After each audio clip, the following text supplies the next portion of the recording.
Hello everyone, welcome to the next lecture. In this lecture, we shall see problems related to chain rule. This is something similar to proportionality.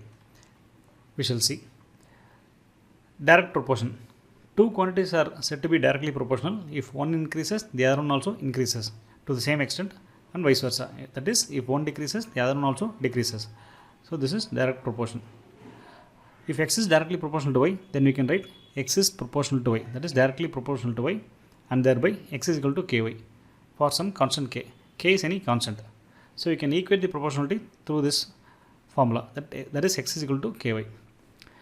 Example is the cost is directly proportional to number of articles. That is, if the number of articles are increasing, the cost also will increase, and if the number of articles are decreasing, the cost also will decrease. Okay. Next is indirect proportion. Two quantities are said to be indirectly proportional if one increases, the other one decreases to the same extent and vice versa. That is, if x is inversely proportional to y, then we can write x is inversely proportional to y in this format, and thereby x is equal to k by y, where k is any constant.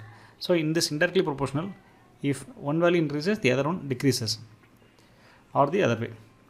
Okay, example, time taken to finish work is indirectly proportional to number of persons working.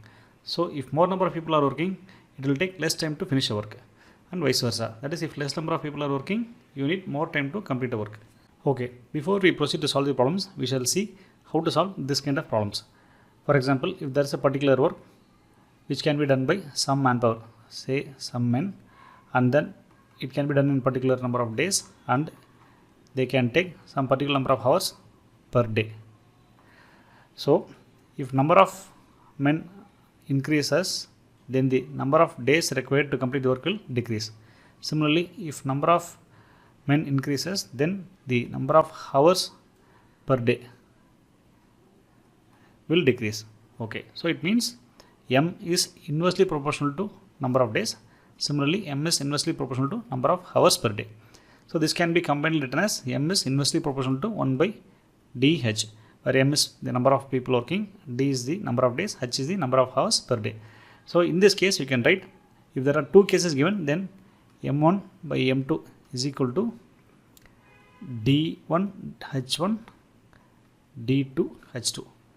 That is, you can write like this also, m1 d1 h1 is equal to m2 d2 h2. Okay, I hope you got the logic. So if you use the formula, you will be able to solve this kind of problems. So thing is that you have to understand which is directly proportional and which is indirectly proportional. Based on this, you will be able to solve the problems.